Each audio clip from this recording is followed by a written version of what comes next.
Hello, good evening, and welcome to another episode of the True Crime Cocktail Hour on this video podcast. We like to sit down on Fridays after a tough week of work, go get yourself a drink if you want, and while you relax for a second, I'm going to tell you about a mysterious true crime case.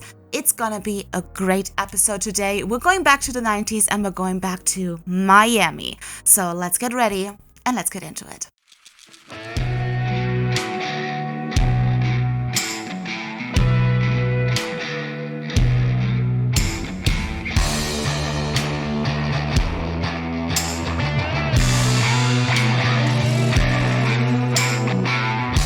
As you may know, Miami was kind of like a hotspot in the 90s. The murder rate had tripled in recent years, and overall Miami had the highest crime rate in the USA at the time. Not to mention the drug cartels and the street shootings. But at the same time, Miami was also the city of the rich and those who wanted to become rich. And Miami was, and I guess still is, the mecca of physical attractiveness. And our story begins with this man right here. This is John Meese.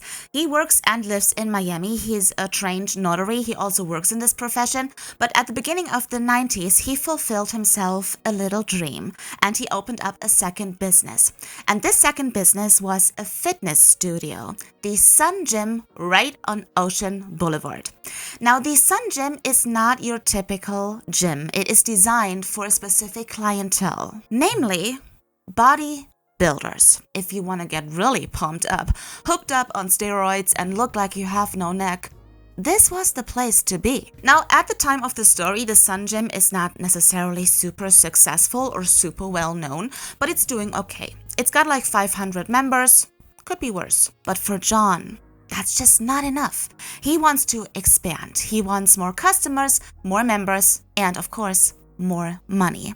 But here's the deal. John is quite busy with his notary job, and then he's got a Sun Gym on the side. He doesn't have the time to put in this extra effort to expand the Sun Gym. And so John thought to himself one day, you know what, I'm just gonna hire a manager who will do the work for me. But you know, John, I bet, has some amazing skills when it comes to finances, statistics, and numbers. When it comes to people and people's skills, that's not really his strong suit. If it comes to finding a good-hearted, hard-working, loyal employee, John is really like a 20-year-old girl at a party with a bottle of tequila.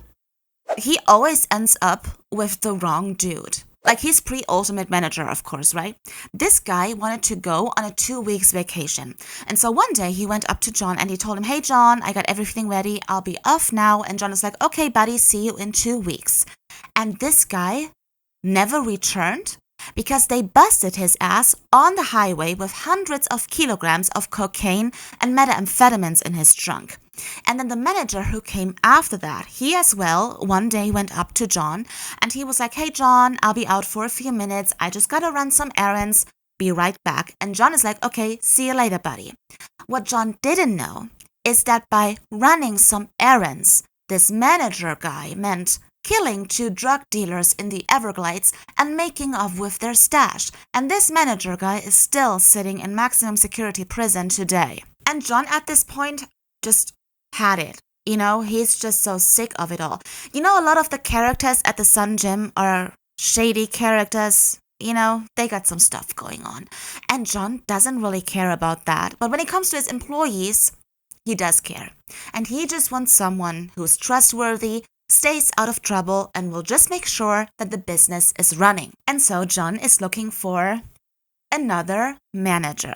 And one day, a young man applied for this manager position. And this man's name is Daniel Lugo. But everyone calls him Danny, so we'll just call him Danny. Danny is 29 years old, 5'9" tall. He's quite fit. He grew up in the Bronx. And he is very, very good with people. He's a very charismatic man. And he tells John he has experience as an accountant. Great first impression.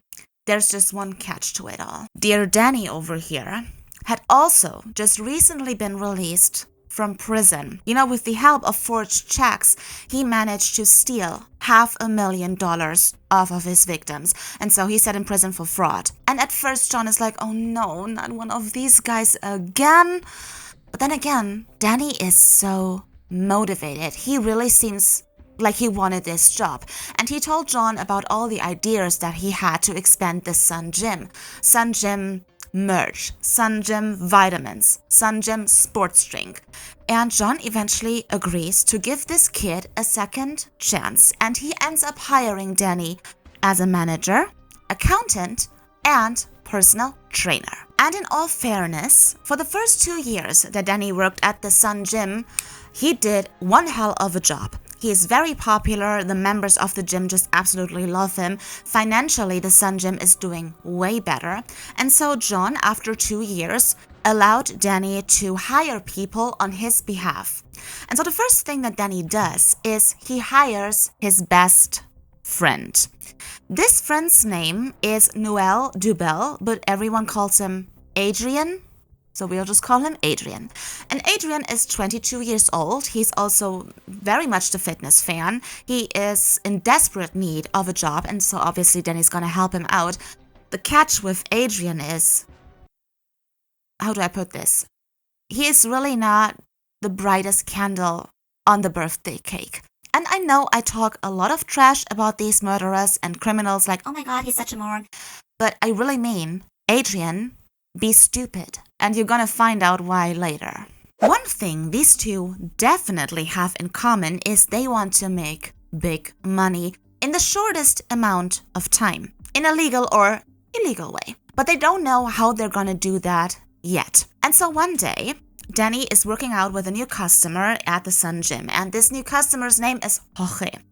And the two of them, they just get to know each other of a workout, and Jorge pretty soon realizes that Danny still has this criminal energy about himself.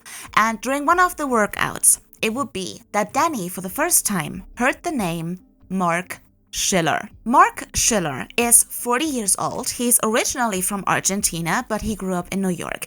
And Mark is basically the #1 example of the American dream. He came from nothing, but worked his way all the way to the top until he was able to open up his first own accountant firm, which made him a multi-millionaire. So he's doing fine. And he really considers himself to be a serious businessman. However, Mark Schiller is also not entirely averse of illegal activities. He is also really into the fraud game. Hospital fraud, to be exact. I couldn't figure out what that meant in detail. What I could figure out was that he made another $14 million with this hospital fraud. And Jorge is one of Mark's closest personal friends, but he's also an employee. Jorge is actually responsible for the handling of these fraud scams. That would make him more like an accomplice rather than just a friend who just knows about it. And Jorge one day is thinking to himself, you know what? Danny and Mark, dream team. I should introduce those two. We could pull off some great things together. And so Jorge went up to Danny and he told him about Mark Schiller, and he showed him a picture of Mark Schiller and vice versa, saying over and over again how much of a great team they would make and that they really should start working together. Now Danny, when he hears about this Mark Schiller guy, he is super excited. When it comes to Danny, they would start working together today. He's super pumped up. He's like, yeah, I'm ready. Let's meet up. Mark is more like, yeah, thank you, but no thank you. Mark declines. He doesn't want to work with Danny. And he tells Jorge, his longtime friend, hey, listen, I don't trust this Danny guy, and if I were you, I would keep my distance. Don't get involved with this guy. This guy means trouble. So Jorge went up to Danny and he told him about the things that Mark had said.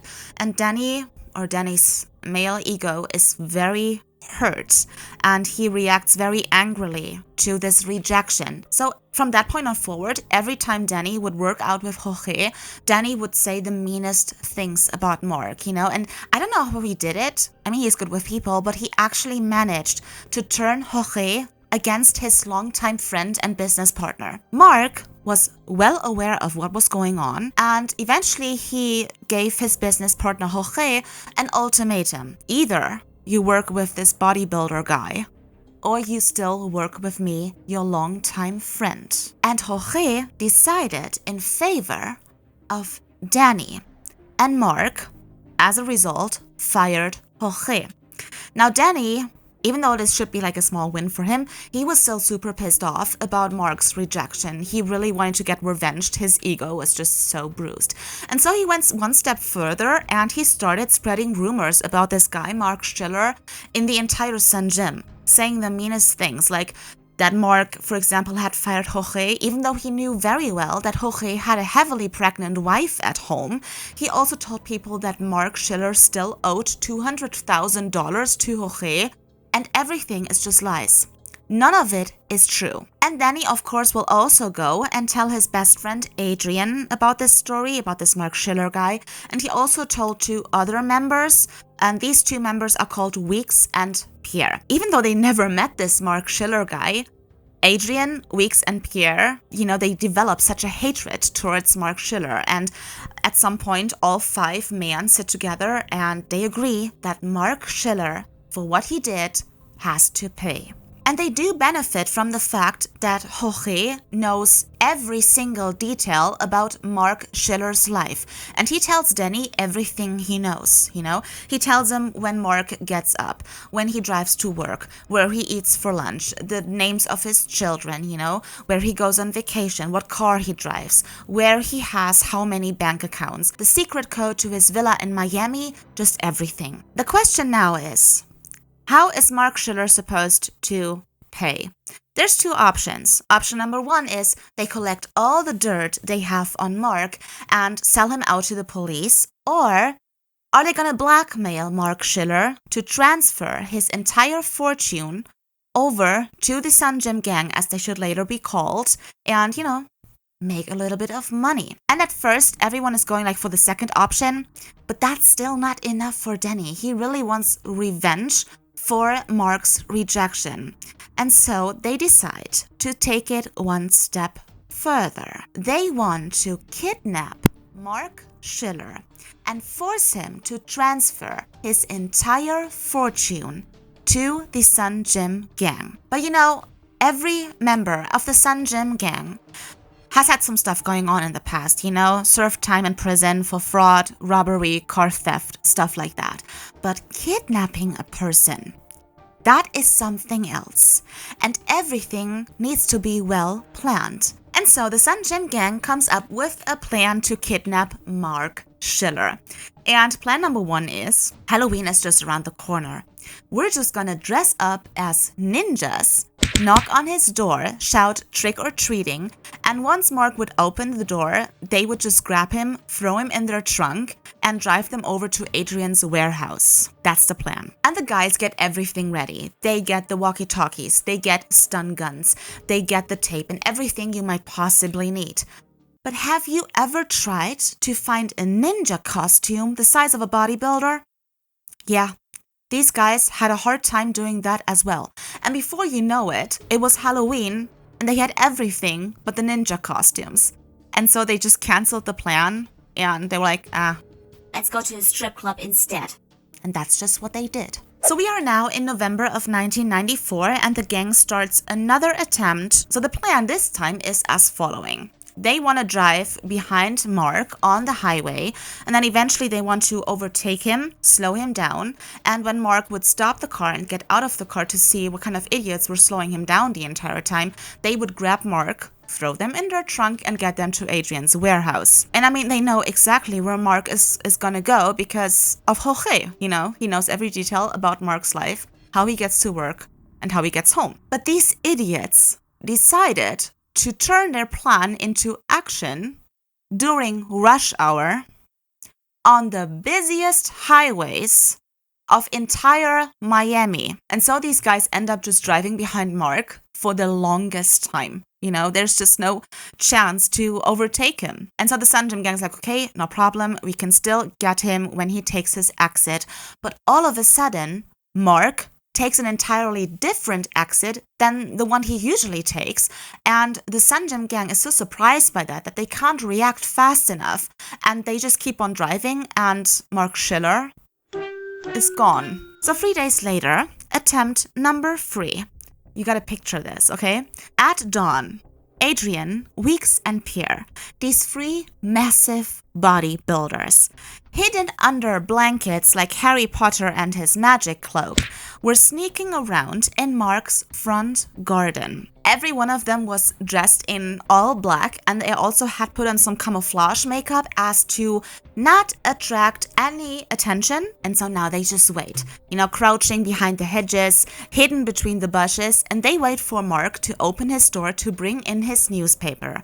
And once he would do that, they would jump out of their hiding spot, grab Mark, and throw them in their trunk, and you know the rest of the story. And Danny is waiting in a car just around the corner. But for hours and hours, nothing happens. And no one is opening this goddamn door. And they're just hiding in the bushes with their camouflage makeup for hours on end. But then suddenly, the lights of a car just show up out of nowhere. And Adrian, the moron, he gets so scared that he panics and he just shouts into the walkie-talkie, "Mission abort, mission abort." And everyone just runs away. Danny over here is furious. He is so pissed off, that nothing will work. And they actually try 3 more times to kidnap Mark Schiller, but all 3 attempts fail for the most stupid reasons. And the entire time, Mark Schiller has not the faintest idea that a bunch of crazy, undereducated bodybuilders had been trying to kidnap his ass for the past few weeks. And Danny is just really embarrassed at this point, but he refuses to give up.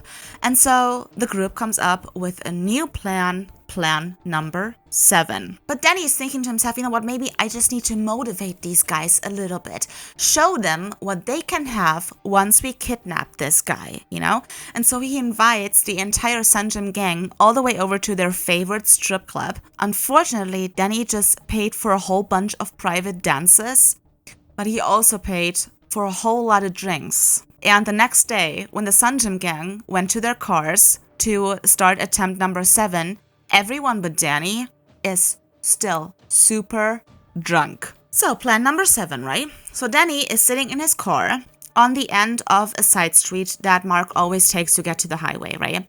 And Danny is wearing a wig, and he's just waiting for Mark to turn into this side street. So obviously it's blocked by Danny. So Mark will get out of his car to see what was going on. And this is when the rest of the gang in a second car that was waiting just around the corner would also drive into the side street so they could kind of like surround Mark. You know what I'm saying? And then they would grab him, throw him in the trunk, and so on, right? And so Danny is waiting there, and Mark drives into the side street, and he sees that the other end is blocked. But he doesn't recognize Danny because he's got his wig on. But Mark, like he's a busy man, he needs to get going. And so he gets out of his car. And so Danny is just grabbing his walkie-talkie. This is the perfect opportunity. And he just yells, "Go, go, he's here, go, go." And no one shows up. No car shows up because Adrian can't start the car. It's still standing around the corner. And he just can't get it on. And just so you know, nothing wrong with the car. It's perfectly fine. But Adrian is so drunk and so stupid that he is too stupid to turn on the damn car. And before you know it, other cars drive into the side street after Mark Schiller, and everyone wants to get going, and so they keep on honking, and eventually Danny just has to leave. And attempt number 7 also failed. And after this fiasco, Danny has absolutely had enough. And he is giving them a talking to, no alcohol and no strippers for you until we get this guy. And unfortunately, attempt number 8 should be successful. November the 14th, 1994, late afternoon. Mark Schiller, besides his accounting firm, also has a small chain of restaurants, like kind of like a better Subway. But Mark is actually no longer interested in this business, and he had been trying to sell it for the past few weeks. And so someday someone called Mark and told him that he was interested in buying the restaurant chain, and Mark was supposed to meet this person in the parking lot of one of his restaurants that late afternoon. But as you may have figured out by this point, the caller was not someone who was interested in buying the chain of restaurants. it was Danny. And as soon as Mark stepped out of his car, the Sun Gym gang just jumped out of their hiding spot. They give Mark 3 electric shocks. They tie up his hands and his feet. His eyes are taped shut with the duct tape, and ultimately he is knocked out with the handle of a gun they brought with them, and they throw Mark into their trunk. And so after 8 attempts, they actually did it, and they kidnapped Mark Schiller. So they take him to Adrian's warehouse where Mark is tied to a chair, and the entire time the Sun Gym gang still believes the lies that Danny had told about Mark. So while they were tying him up to this chair, Roger and Weeks and Adrian were just like yelling at him, saying stuff like, why would you take the food out of a baby's mouth? And Mark has no freaking idea what these guys are talking about. He's like, what baby, what food? Now, Mark has no idea at this point who had kidnapped him, because the Sun Gym gang gave themselves like cute little nicknames. Danny is Batman, Adrian is Robin, Weeks is Sparrow, like Captain Jack Sparrow, and Pierre is Napoleon. And on top of that, these guys, they also try to talk in disguised voices, like, hey Mark, you don't know us. You don't know who we are. But I'm gonna tell you who I am. I'm Batman. So Mark Schiller is now forced to transfer all of his money to the Sun Gym gang. So Mark is supposed to call his lawyer, and the Sun Gym gang, they had prepared like a script, and they just went through it with Mark over and over again until he knew it by heart. So Mark knew exactly what he had to say to his lawyer to get everything in motion. So basically, Mark is supposed to tell his lawyer that he fell in love with a Colombian woman named Lilia Torres, and that he wants to start a new life with her, and obviously for this new life, he needs all of his money, and he wants it transferred to a new bank account in Miami. He also wants his villa and his cars to go over to this new girlfriend. And at first Mark Schiller refuses, but then the Sun Gym gang threatened him that they would kidnap his wife and kids and, do the worst kinds of things with them. And so Mark eventually agreed, to call his lawyer, get everything in motion, under one condition, that he is allowed to talk to his wife for just a minute. And so the Sun Gym gang gets him a phone, and Mark ends up talking to his wife. And everything he says to her is like, hey honey, listen, I gotta do some business here. I'm a little bit in trouble, but don't worry. No police. Just grab the kids and get the fuck out of this country.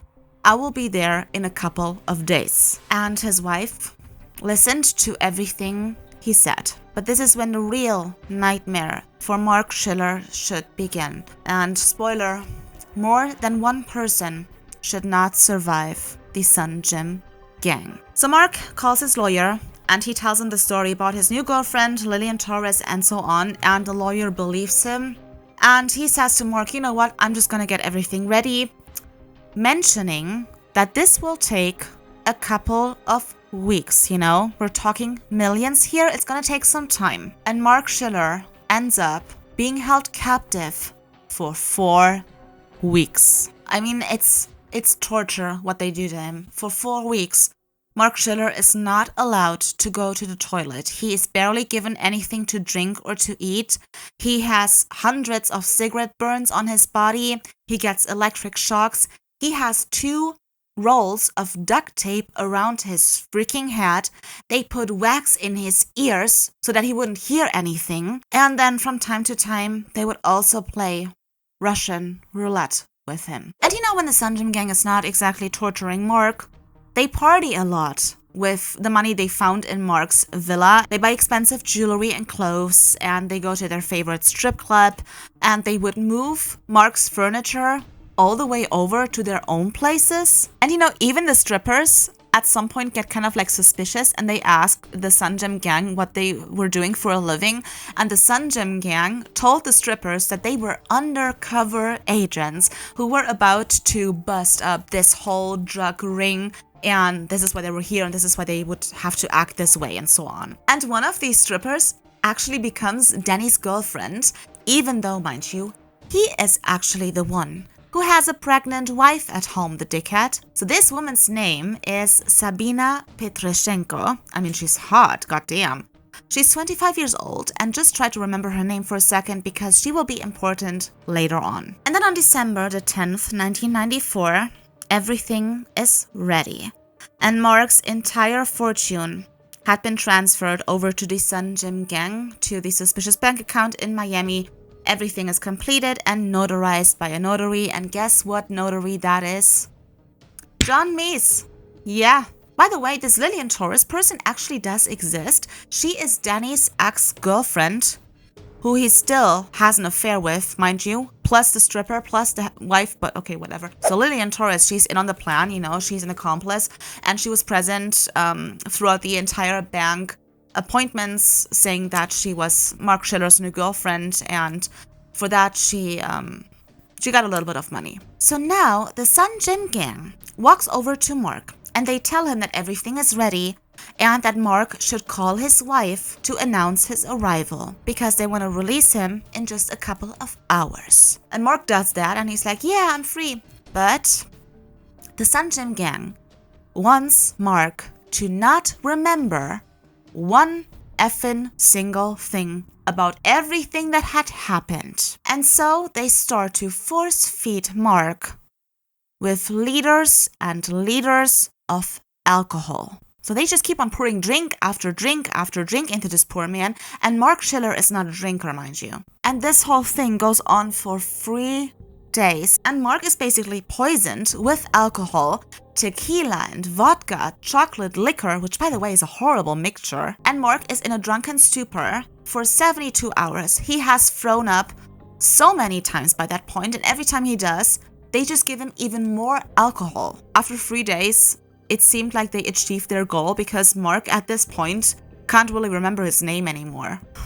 However, honey, the alcohol intoxication is not a preparation for his release, but for his death. Because the Sun Gym gang had also taken out a life insurance policy on Mark's name, with the beneficiary being Lillian Torres. Again, millions of dollars. But in order to get to those $1 million, Mark Schiller has to die. But his death should look like suicide. And so after 3 days of being force-fed tequila and vodka, the day has come. So just to be on the safe side, they give him another liter of martinis and olives that contained sleeping pills. On the 11th of December at 2:30 in the morning, Mark is hoisted into the passenger seat, Danny drives, and Mark is unconscious. And Adrian, Weeks, and Pierre, they drive in a second car, and they drive behind Danny until the car eventually stops in a side street just a couple of feet away from the Sun Gym. And a few feet away from the car, in the side street, there is a power pole. So Danny gets out of the car, they carry Mark over to the driver's seat of his own car. Danny gets into the car next to him, and Danny accelerates, and he steers the car right in the direction of the power pole with a considerable speed. But just last second, Danny jumps out of the car, and he watches the car crash into this power pole with Mark still in the driver's seat. There's a huge crash. Everywhere is smoke, you know, the car is totally damaged, and the Sun Gym gang very carefully approaches Mark's car, and they look through the shattered windows to see if Mark is still breathing, which he actually still is. But this time, Danny is prepared. Danny walks over to his own car, he opens the trunk, and he takes out a bottle of propane and gasoline. He throws the propane bottle in the back seat of Mark's car, pours the gasoline over Mark's car, and lights it on fire. And the car immediately is up in flames, and the Sun Gym gang, they run over to Danny's car. Everybody's just getting in, and they want to get going. They want to leave the crime scene. But then Danny looks in the rearview mirror, and he sees a figure getting out of Mark Schiller's car. Danny can't believe what he's seeing. This guy should be dead. And so he just yells over to Weeks, who drives the car, to just run Mark over until he was dead. So Weeks, he turns the car around and he tries to run Mark over. And he really gives it his best, but you know, he just doesn't hit Mark, you know? Mark is still so drunk. He's hooked up on sleeping pills and all that stuff. He doesn't know where he's at. And so he's just lurching from right to left and front to back. And Weeks just can't hit him. But eventually, he does. The car hits Mark full force, head on, and Mark just flies for a couple of feet until he just lands on the ground and doesn't move anymore. So Week was like, okay, I did it. I killed him. He put the car in reverse and he was just wanting to get going, right? But then, last second, Danny turns around and all he can see is Mark Schiller trying to get up from the ground. This dude is still alive. Again, he yells at Weeks to again run Mark over because Mark is trying to get up, but he can't get up. He can just sit on the ground because he can no longer walk. His legs are all shattered. And Weeks at first, he doesn't want to. He's like, oh man, Danny, it's enough. Let's just go. But Danny insists. And at some point, Weeks just giving in. He again turns the car around and he again steers the car towards Mark's body. And he again hit him with full force. And this is when Mark finally remained lying motionless on the ground. The Sun Gym gang puts the car in reverse and they leave the crime scene. And so for the next few days, the Sun Gym gang is going through all the news reports, all the papers, all the breaking news to see if anyone reported about this horrible car accident in which Mark Schiller died. But they can't find anything. And so they decide to call all the hospitals in the area because Mark Schiller probably died in one of these hospitals at some point, But after 30 calls with no results, the Sun Gym gang is this close to just giving up. But then Danny calls the Jackson Memorial Hospital. And so Danny claims to the person on the other line that he is Mark Schiller's cousin, and he asked, hey, my cousin had a horrible car accident. Was he admitted to your hospital? And this time, the answer was yes. And so the next question that Danny asked is, oh, okay, well, can you at least tell me when he died? To which the person on the other line said, he did not die. This dude survived. The lady on the telephone, she just said to Danny, well, he had to undergo emergency surgery, but he's fine and he's now in intensive care unit. He's just a little bit beside himself, like he seems to be a little bit crazy. And it's actually no wonder that everyone thinks that he's crazy. When he was found, he was covered in his own piss and poop.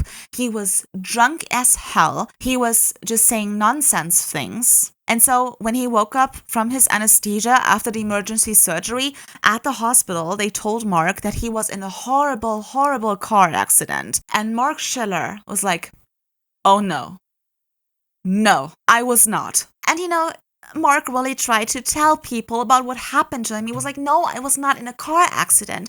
These crazy bodybuilders kidnapped me. I was held captive for 4 weeks. Here, I still have wax in my ears. One of them was Batman and the other one was Robin. Because, Mark, after 2 days, was able to figure out who kidnapped him because once Jorge was in the warehouse with them, but he didn't say anything because Mark knew his voice. But Mark recognized his aftershave. My money's on Jean-Paul Gaultier. For sure. But the story is so unbelievable that no one believes him. And everyone was like, yeah, Mr. Schiller, of course you were kidnapped. Of course. Why don't you sleep for a little bit? So Mark eventually just gave up. No one's going to believe him anyway. But he asked if he could call his wife. And so he was given a phone, but he did not call his wife. He called his lawyer. And thank God his lawyer believed the entire story. This lawyer was, oh, that's what's going on. All right. Yeah, I'll take care of that, which is the least thing he could do, considering that he transferred his entire fortune to a bunch of crazy bodybuilders. And so Mark's lawyer went and he hired a private detective at Boise. And at Boise's task was to gather evidence to confirm Mark's story, right? But this private detective, the first thing he did is he called Mark in the hospital. And he told Mark, hey, listen, you did survive them. They will find that out sooner or later. And they're gonna end what they had started. They won't stop until you are dead. So if I were you, I would get my ass out of this hospital immediately. And as it should turn out, Ed Boise should be right. Because as a matter of fact, the very next day, 10 a.m. in the morning, Danny, Adrian, and Weeks entered the hospital via the back entrance, dressed in doctors' and nurses' clothing. And thanks to the phone call, they knew exactly that Mark was in the intensive care unit. It was just an easy thing to figure out the room. But when they entered Mark's room, no one was there. Less than an hour before the Sun Gym gang showed up at this hospital, Mark pulled out the tubes out of his arm and he left this hospital in a hurry. So after that, Mark Schiller, he went into hiding and he avoided Miami for a little bit. I think that's for the best. However, he did not go to police straight away to tell his story because he knew exactly that if he would snitch on Danny and the Sun Gym gang, they would snitch on him because still they have a lot of dirt on him. But 4 weeks later, the private detective at Boise showed up in Miami at a police station because during the last few weeks he had managed to gather enough evidence to confirm Mark's story. For example, the scripts that Mark had to memorize, before he would call his lawyer, at Boise found those in the trash can of the Sun Gym, just lying there openly. So the police is listening to all of this.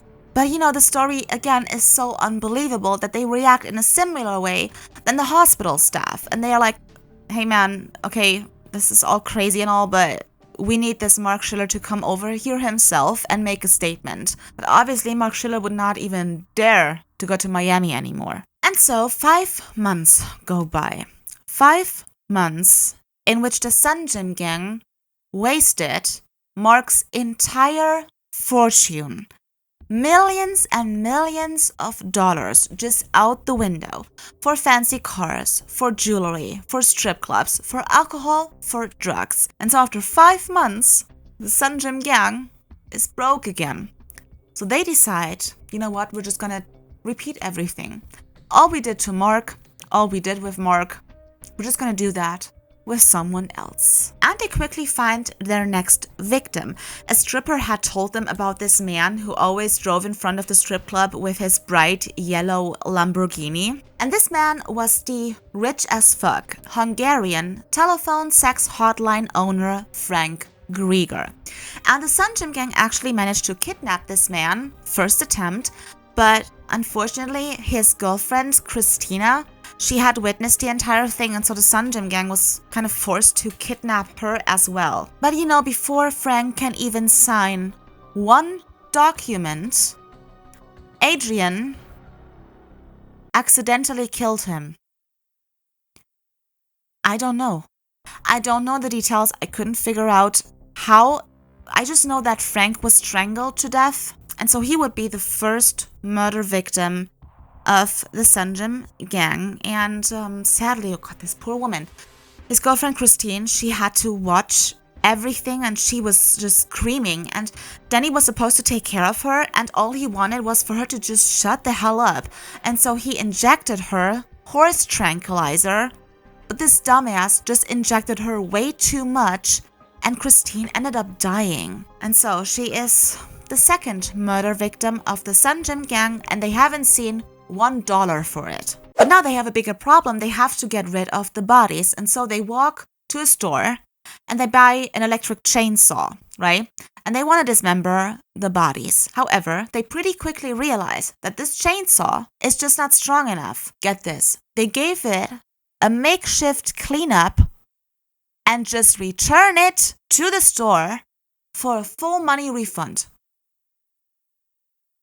I don't even... I mean, yes, it was clean, but not clean enough, if you know what I'm saying. There was still things on it. So anyway, they get a second chainsaw, stronger one. They dismember the bodies, and now the plan is to drive up to the nearest lake and feed the body parts to the alligators. And they do just that. They bring all the body parts into the car, and Danny drives all the way over to this lake. But this dumbass decided to do just that in Frank Grieger's bright yellow Lamborghini. Great idea. And obviously, he was seen in Frank Rieger's bright yellow Lamborghini by a couple of friends of Frank Rieger's, and the driver of this bright yellow Lamborghini was able to be identified as Daniel Lugo. Dumbass. So Mark Schiller by that time made a statement to the police. We got the evidence that the private detective at Boise had gathered. Daniel Lugo was seen in Frank Rieger's bright yellow Lamborghini. Frank Rieger and his girlfriend were missing. The puzzle pieces were slowly coming together, and an arrest warrant was issued for Daniel Lugo and the rest of the Sun Gym gang. Now, when Danny Boy eventually realized that the police was onto him and that there was an arrest warrant for him, he just grabbed his stripper girlfriend and he fled to the Bahamas. So Sabina, this poor woman, she still thinks that her new lover boy toy is an undercover agent and not one of America's most wanted at the time. Unfortunately though, for Danny, they reported about him on television. And so Sabina, during the evening news, just found out everything. She found out who Danny really was, what kind of job he had. She found out about his heavily pregnant wife. She found out about his ex-wife. She found out that he was wanted for double murder, arson, and what else? And Sabina was like, oh heck no, no. And so she called the police and told them, Hey, got this Danny guy here. We're on the Bahamas. Go pick him up. And so Daniel Lugo was arrested in his swimming trunks, just like the rest of the Sun Gym gang a couple of days later. So the trial was one of the longest trials in Miami history, I think, and it took place in 1988. Sabina Petroshenko and Mark Schiller were, of course, the key witnesses, and the forensic evidence was just overwhelming. And so Jorge got 10 years in prison. Weeks and Pierre got sentences in between 2 and 10 years. John Mees, the notary, he received a sentence of 50 years, and Daniel Lugo and Noel Dubel, aka Adrian, were sentenced to death for extortion, kidnapping, 2 murders in the first degree, 1 attempted murder in the first degree, arson, and car theft. They're both still on death row today. Thank you so much for hanging out with me. That was the story of the 2 evil bodybuilders and the kidnapping and survival of Mark Schiller. Let me know what you think about it down in the comment section down below, and don't forget to hit that subscribe button. And if you don't have any plans next Friday, why don't you meet me here for another cocktail and, of course, another mysterious true crime case. Next week we're going to Colombia, so I'm really looking forward to that, and I hope you have a wonderful weekend ahead of you.